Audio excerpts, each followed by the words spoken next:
Assalamualaikum warahmatullahi wabarakatuh. Halo semuanya, perkenalkan, nama saya Aldi Satyarus Putranto, mahasiswa program studi komunikasi digital media, Sekolah Vokasi IPB University.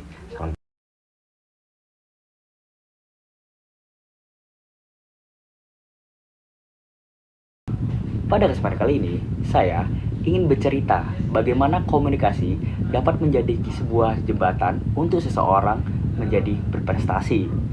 Pertama-tama, kita harus mengerti apa sih komunikasi itu. Secara umumnya adalah komunikasi merupakan proses penyampaian pesan atau informasi dari satu pihak kepada pihak lainnya, sehingga pesan yang dimaksud dapat dipahami. Komunikasi dapat dilakukan secara lisan ataupun nonverbal. Komunikasi memiliki bermacam-macam jenisnya. Salah satunya adalah komunikasi interpersonal. Komunikasi interpersonal atau komunikasi antar pribadi adalah proses komunikasi antara dua orang atau lebih yang dilakukan secara tatap muka.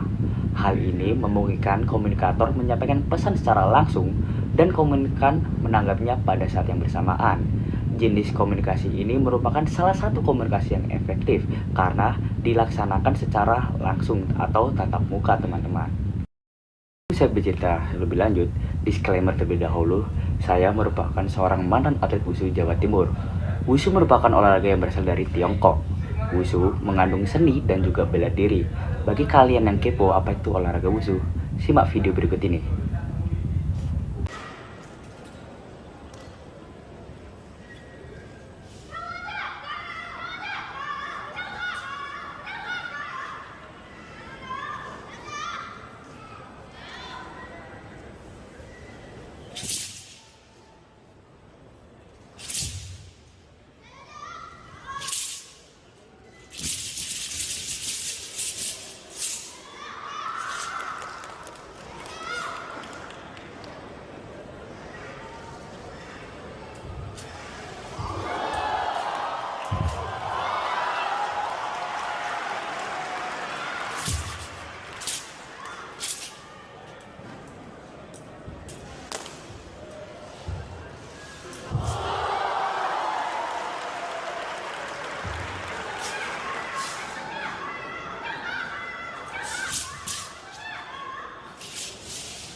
Kisah ini berawal pada saat saya duduk di bangku taman kanak-kanak. Pada saat itu, saya memiliki postur tubuh yang cukup besar, yang dimana hal itu mengakibatkan saya sempat terjepit di sebuah perosotan. Setelah kejadian itu, orang tua saya bilang kepada saya, "Al, coba kamu ikut olahraga, agar postur tubuhmu lebih baik." Pada awalnya, saya menolak karena saya rasa lebih asik bermain bersama teman-teman dan juga menonton TV. Namun, seiring berjalannya waktu, saya mulai mengikuti arahan orang tua saya. Dan akhirnya, saya bertemu dengan olahraga yang bernama Wushu. Pada awalnya, saya merasa olahraga ini tidak cocok buat saya. Namun, dengan hanya beberapa latihan saja, saya mulai merasakan perbedaan di dalam postur tubuh saya yang berawal dari gemuk menjadi kurus. Seiring berjalannya waktu, ketika saya duduk di bangku kelas 2 SD, saya mulai mengikuti perlombaan pertama saya yang bernama Kejuaraan Terbuka Wushu Koni Surabaya. Pada saat itu, saya merasakan nervous yang cukup berat. Namun, pada akhirnya, alhamdulillah, saya meraih juara 2 dan mulai semenjak itu, saya mulai cinta dengan namanya olahraga. Seiring berjalannya waktu, ketika saya duduk di kelas 2 SMP, saya mendapatkan undangan dan juga panggilan untuk mendatangi ke kantor KONI Surabaya. Di sana, saya dengan pelatih saya untuk memenuhi pihak KONI Surabaya untuk membahas kontrak untuk menjadi atlet wusu Surabaya. Proses negosiasi pun berjalan cukup lama, hampir sekitar 1 jam. Dan pada akhirnya saya resmi menjadi atlet wusu Surabaya. Pada saat itu perasaan saya cukup bahagia dan saya sangat bersemangat untuk berlatih lebih keras lagi. Seiring berjalannya waktu, saya mulai mengikuti perlombaan mulai dari tingkat kota, provinsi, dan juga nasional. Pundi-pundi medali pun yang saya dapatkan juga bertambah.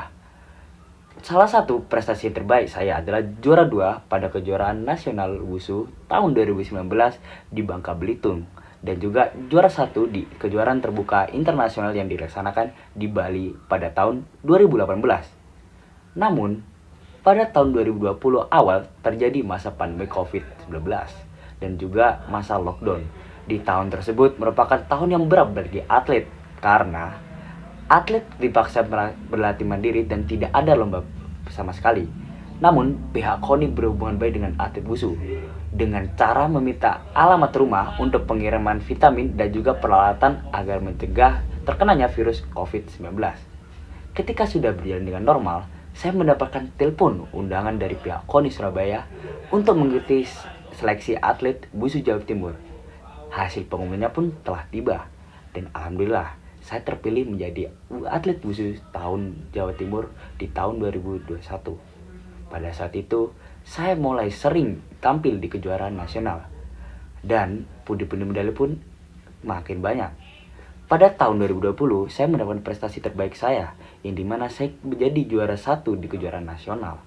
Namun, pada tahun 2023, saya mengundurkan diri karena ada beberapa alasan yang tidak dapat saya sebutkan di sini.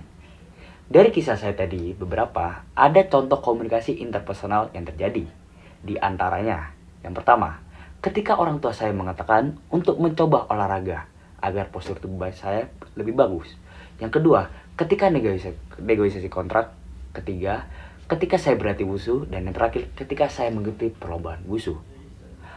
Bila komunikasi tersebut berjalan dengan baik dan lancar, maka ada kemungkinan besar untuk kita membuka peluang untuk berprestasi karena bila tidak ada komunikasi yang baik dan akan menjadi penghambat untuk seseorang berprestasi.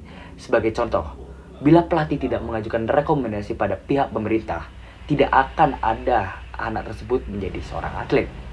Rekomendasi tersebut wajib dilakukan secara tatap muka agar komunikan dan juga komunikator saling paham atas informasi tersebut. Hal ini dapat disimpulkan bahwa peran komunikasi sangat penting untuk membantu para atlet menjadi lebih berprestasi. Itu tadi sedikit storytelling dari saya. Saya harapkan bisa memotivasi anak-anak muda ataupun remaja untuk giat berprestasi ke depannya. Karena berprestasi tidak semua orang bisa.